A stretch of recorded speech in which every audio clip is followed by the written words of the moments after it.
आज की इस वीडियो में हम बात करेंगे दो ऐसी कंपनीज़ के बारे में जिसका नाम इंडिया में रहने वाले सभी ने सुना होगा, प्लस इनके प्रोडक्ट को भी मैक्सिमम लोगों ने यूज़ किया होगा। तो पहली तो कंपनी है रिलैक्सो और दूसरी जो है वो है बाटा।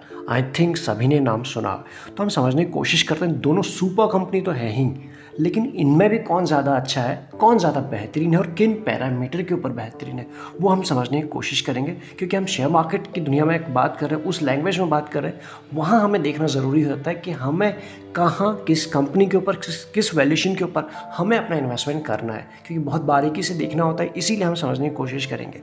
सबसे पहले बड़े ही बेसिक वे में कवर कर लेते हैं जिनको नहीं पता रिलैक्सो के बारे में। रिलैक्सो फुटवेयर की कंपनी है और इंडिया की एक लार्जेस्ट फुटवेयर कंपनी में इसका नाम निकल के आता है। मैन्युफैक्चर भी करती है एंड ट्रेड भी करती है, मतलब मार्केट में खुद बेचती भी है।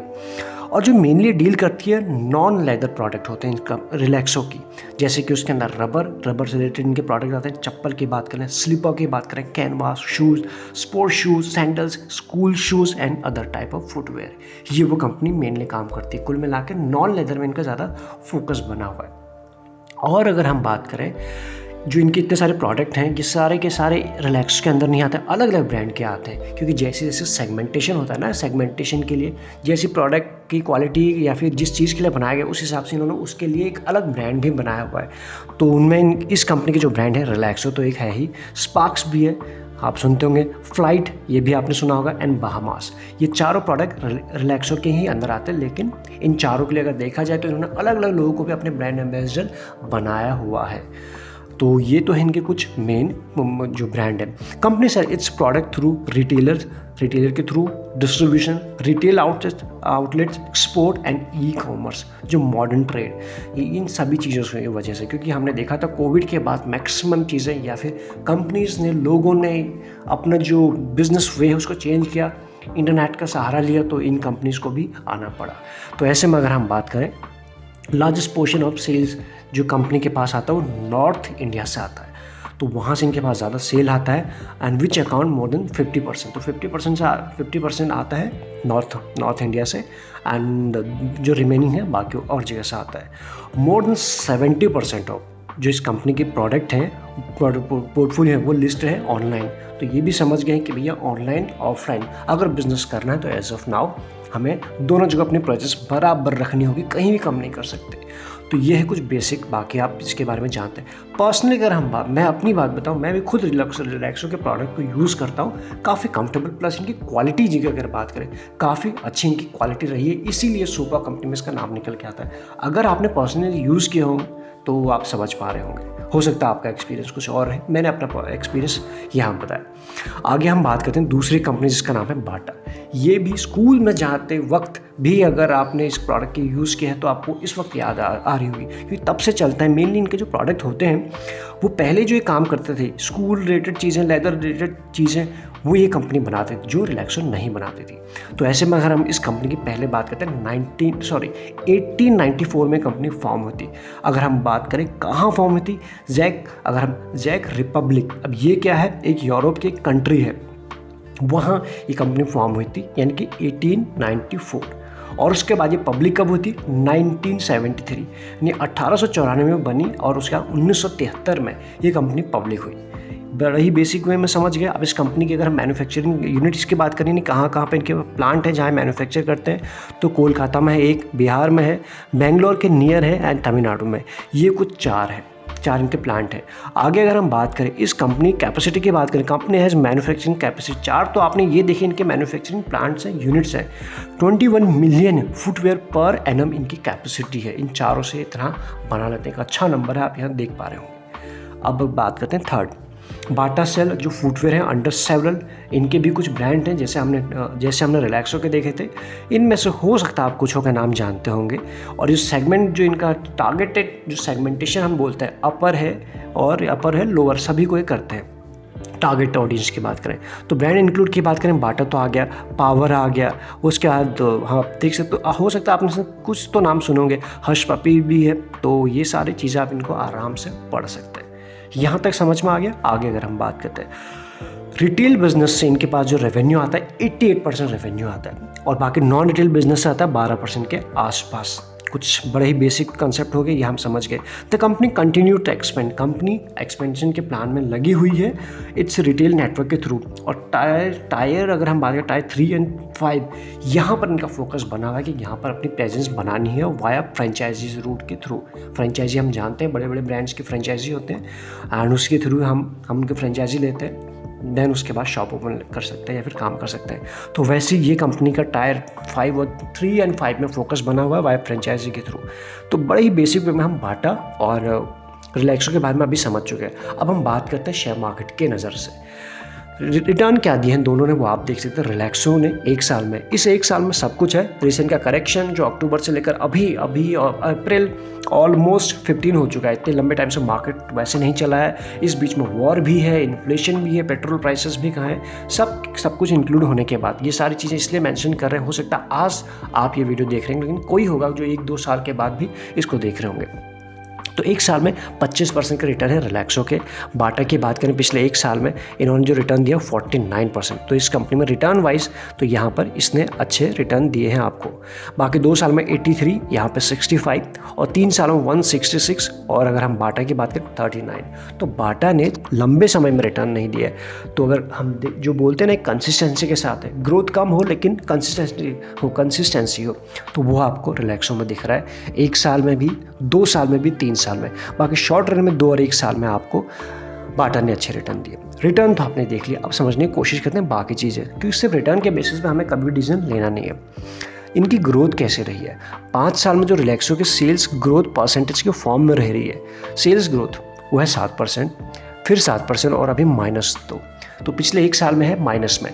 वही अगर हम बाटा की बात करें -7 जो यहाँ पॉजिटिव था, ये पॉजिटिव 7 है -13, यहाँ पे -2 है -44।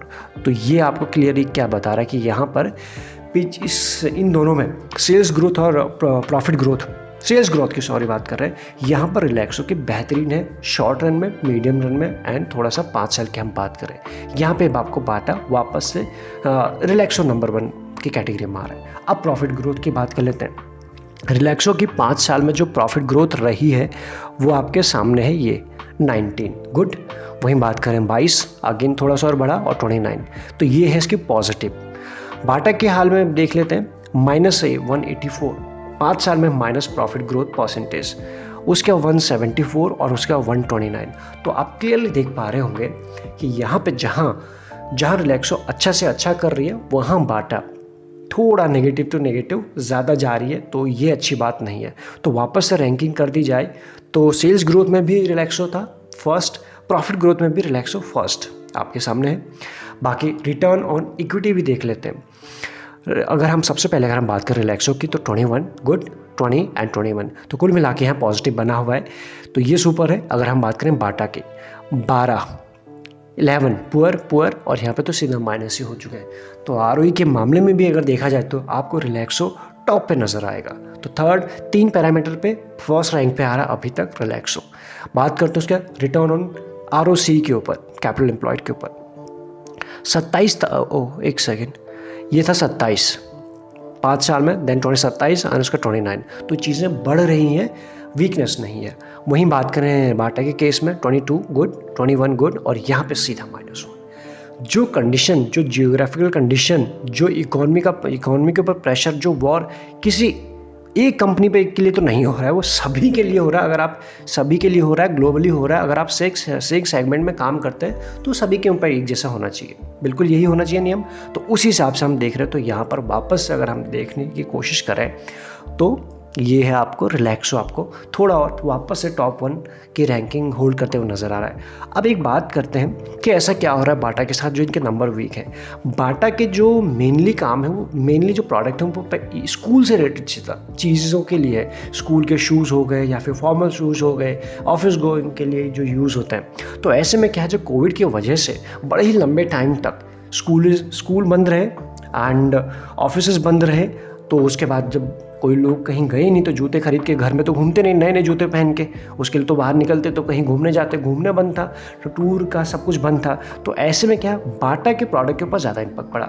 अब रिलैक्सो के क्या है, रिलैक्सो स्लीपर हो गए, उसके बाहमास हो गया, सम ईयर लोग चप्पल तो कहीं भी पहन के बाहर भी निकल सकते हैं, लेकिन लेदर का नया सा शूज़ पहन के हम इस कमरे से उस कमरे में तो नहीं घूम सकते। तो इनके ऊपर ज़्यादा इम्पैक्ट हमको आते हुए देखने को मिला है। कुछ हमें नंबर्स के ऊपर भी देखने को मिला है, और जो रिलैक्सो के केस में थोड़ा सा कम है। अब बात करते हैं शेयरहोल्डिंग पैटर्न के बारे में।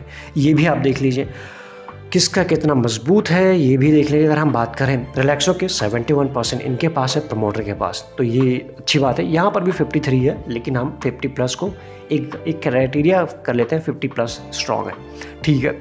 बाकी अगर हम बात करें उसके बाद सबसे पहले FIs। रिलैक्सो में FIs की होल्डिंग है 4% ओनली, और बाटा में है 6%। तो यहाँ पे FIs थोड़ा सा बाटा की तरफ ज़्यादा झुक रहे हैं। और हम बात करें DIs, 7% की होल्डिंग है DIs की, और यहाँ पे 27। तो आप कहाँ 7 और यहाँ 27, तो यहाँ DIs अगेन जो स्मार्ट इन्वेस्टर है वो FIs DIs दोनों बाटा की तरफ झुक रहे हैं। बात करते हैं पब्लिक के। पब्लिक के पास है 18, और यहाँ है पब्लिक के पास 14। तो कुल मिला के आपको क्या समझ में आया, बैलेंस जिसे हम बोलते हैं मार्केट में बैलेंस शेयर होल्डिंग पैटर्न, वो यहाँ आपको देखने को मिल रहा है। इंस्टेड ऑफ यहाँ इनकी होल्डिंग भी है लेकिन आपके सामने है। हो सकता है आने वाले टाइम में जो प्रमोटर के पास है मेजोरिटी है 71, कितने साल में कब, ये तो हम और आप अच्छी तरीके से अभी नहीं जानते। हो सकता है कुछ अगर अपनी होल्डिंग को कम करें तो वहाँ पे हमें फिर शेयर होल्डिंग में इसके शेयर में भी क्रैक देखने को मिलेगा। But as of now balance है, स्ट्रॉन्ग दोनों है, क्योंकि एक के पास एक की होल्डिंग ज़्यादा प्रमोटर के पास है, दूसरा सभी के पास बैलेंस्ड है। तो इसमें कोई प्रॉब्लम नहीं है, किसी में भी नहीं।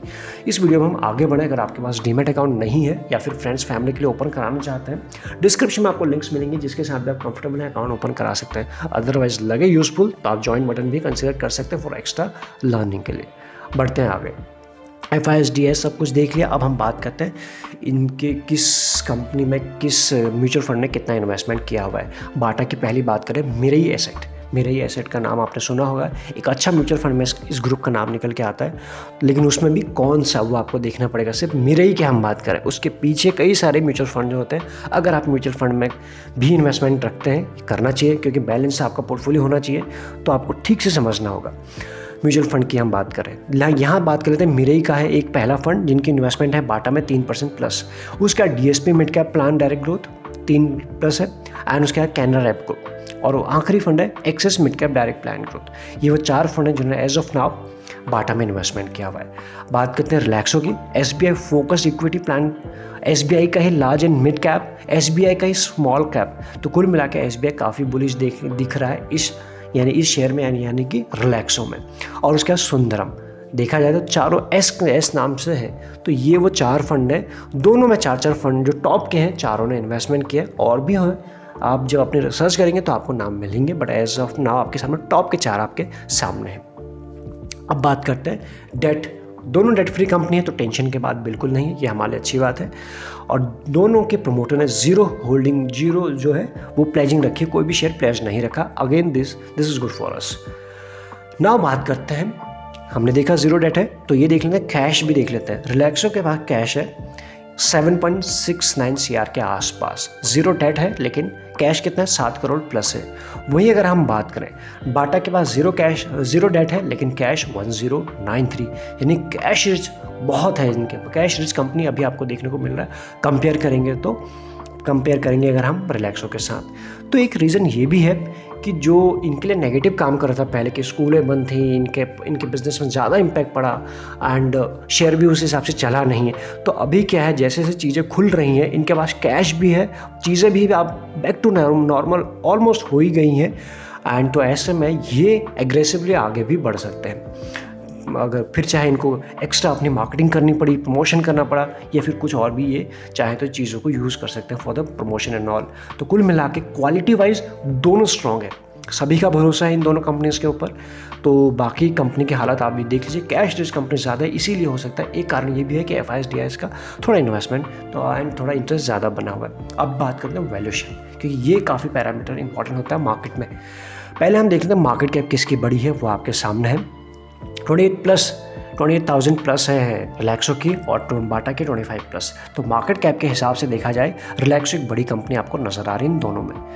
डिविडेंड यील्ड दोनों का ऑलमोस्ट एक जैसा है, 0.22 है रिलैक्सो का और 0.20। कुल मिला के बहुत ही कम आपको ये दोनों कंपनीज डिविडेंड देती हैं। ईपीएस देखने की कोशिश करें रिलैक्सो का वापस से, अगर हम रैंकिंग जो करते आ रहे हैं शुरू से, रिलैक्सो आपको ऊपर नज़र आ रही है। रफली बात करें 11 के आसपास का ईपीएस है, जो ऑलरेडी अपने आप में पुअर है, लेकिन बाटा से कंपेयर कर रहे हैं तो 5 उससे डबल है।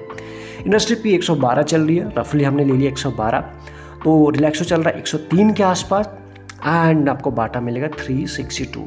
तो वहाँ पर भी आप देख पाएंगे दोनों सुपर है, दोनों ज़्यादा गिरते नहीं हैं, दोनों जब भी इसमें डिप आती है शेयरों में तो वापस से खरीदारी आती है, लेकिन वैल्यूएशन के हिसाब से फिर भी आपको रिलैक्सो अभी एक सही प्रीमियम पर ट्रेड करता हुआ नजर आ रहा है। दोनों प्रीमियम पर ही कर रहे हैं।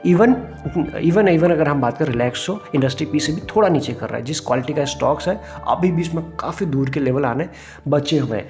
ये हमारे फोकस पे आया था जब कोविड के टाइम में 600 रुपये के आसपास आया था, वहाँ पे आया था एंड देन आप देख सकते हो कहाँ पर एज ऑफ नाउ ट्रेड कर रहा है। बाकी डिलीवरी की बात करें आखिरी ट्रेडिंग डे में 43% उठाई गई है डिलीवरी रिलैक्सो में और बाटा में उठाई गई ओनली 18% के आसपास। बाकी हमारा क्या व्यू बन रहा है उससे कोई मैटर, वो ज़्यादा मैटर करता नहीं। आपको इन दोनों में से कौन से ठीक लगता है, आपका इन्वेस्टमेंट कहाँ है, क्योंकि ये एक ऐसी इंडस्ट्री है जहाँ डेफिनेटली एक इन्वेस्टमेंट तो बनता है, या फिर इन दोनों में हो या फिर इन दोनों के अलावा आप हो सकता है आपके रडार पे कोई और कंपनीज हो न्यू भी लिस्टेड हुई हैं। लेकिन ये सेगमेंट ऐसा है जब तक इंसान रहेगा चप्पल जूते पहनेगा ही पहने, उसका सब्स्टिट्यूट आएगा नहीं। तो अभी तो नहीं है चप्पल जूते, फिर चाहे वो फैंसी हो सकता है लेकिन यूज़ ज़रूर करेगा। और ऐसे में जब ऐसी रिक्वायरमेंट आएगी इन कंपनीज़ की पड़ेगी ज़रूरत, इसलिए ये आपके पोर्टफोलियो का हिस्सा हो सकता है। तो मैक्सिमम चीज़ें हमने इसमें कवर करने की कोशिश की। इसके बाद भी आपको लगता है कुछ हमसे छूट के आप हमें बता सकते हैं। बाकी आपको इन दोनों में से कौन सा ठीक लगता है आप हमें बता सकते हैं, क्योंकि हमने चीज़ें आपके सामने रखी है, बाकी राय आपकी। इस वीडियो में इतना ही। Thank you so much.